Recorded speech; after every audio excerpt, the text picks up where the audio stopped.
Halo guys, hari ini Mimin akan membahas tentang Rocky Cups episode 10. Let's go.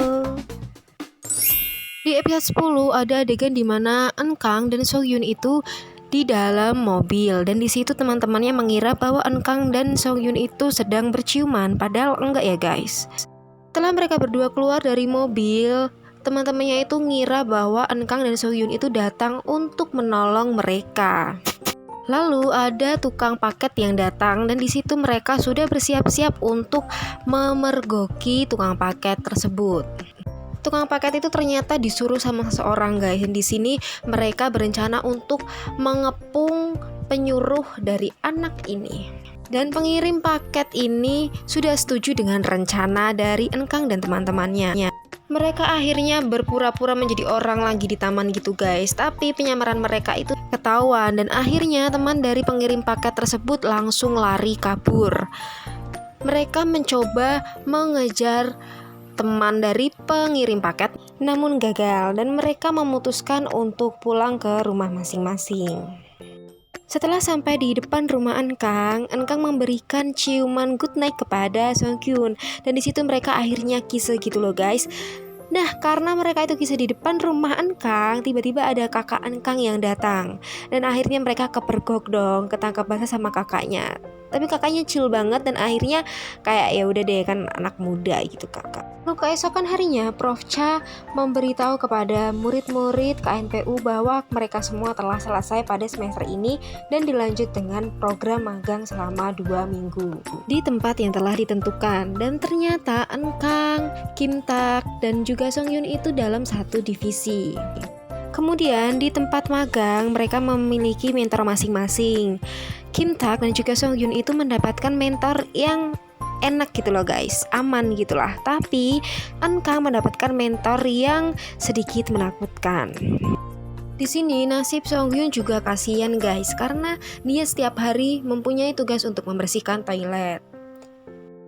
Berbeda dengan Kim Tak yang memiliki mentor lulusan dari KNPU juga, dan mentor tersebut sangat baik terhadap Kim Tak. Tiba-tiba ada seorang nenek yang mengira bahwa Kim Tak itu adalah cucunya yang sudah 1 bulan tidak pulang. Kemudian nenek itu bercerita bahwa cucunya itu sesekali mengirimkan dia pesan melalui SMS untuk tidak lapor polisi. Dan ternyata cucu dari nenek tersebut adalah Lee Se-hyun yang HP-nya itu udah dikuasai oleh pesuruhnya. Setelah Enkang mengetahui kasus Lee Se-hyun dari Kim Tak, dia langsung khawatir dan mencoba untuk menganalisis dan mencari keberadaan Lee Se-hyun. Akhirnya Enkang memutuskan untuk mencari Lee Se-hyun di pusat informasi. Lah di sana itu dia awalnya itu ditolak guys, namun karena ada salah satu orang di sana yang satu alumni KNPU, akhirnya dia diberikan akses untuk mengakses CCTV di sekitar situ. Karena khawatir, si Songyun ini nelpon Enkang, dan akhirnya Enkang memberikan alamat di mana dia berada. Mereka bertiga pun memutuskan untuk pergi bersama mencari keberadaan Lee Se-hyun. Tidak butuh waktu lama, mereka langsung menemukan tempat di mana Lee Se-hyun disekap. Dan akhirnya Enkang mencoba menangkap bos besar dari tempat tersebut. Namun karena Enkang ini tenaganya kalah kuat dengan laki-laki itu, akhirnya dia berhasil lolos dari Enkang. Lalu ada Songyun yang membantu Enkang untuk mengejar bos besar tersebut, dan di sana ternyata ada mentor dari Enkang yang membantu mereka untuk menangkap bos besar. Singkat cerita, akhirnya bos besar itu tertangkap polisi karena bantuan Enkang dan mentornya. Alhasil bos besar ditangkap polisi, dan Lee Songyun akhirnya bebas dan bisa bertemu dengan neneknya. Setelah itu Enkang berterima kasih kepada mentornya karena telah membantu, dan di situ mentornya itu udah kayak luluh gitu sama Enkang dan memberikan minuman herbal gitu guys. Memang sikapnya dingin tapi aslinya baik banget. Akhirnya mereka bertiga mendapatkan penghargaan dan nilai A untuk nilai magang mereka.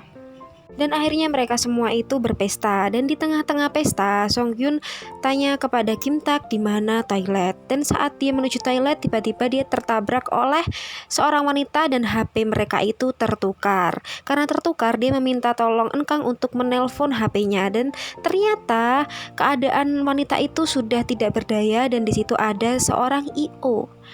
Kira-kira apa yang dilakukan oleh IO terhadap wanita tersebut? Segitu dulu review dari Mimin. Jangan lupa like, subscribe, comment, and share. Bye-bye.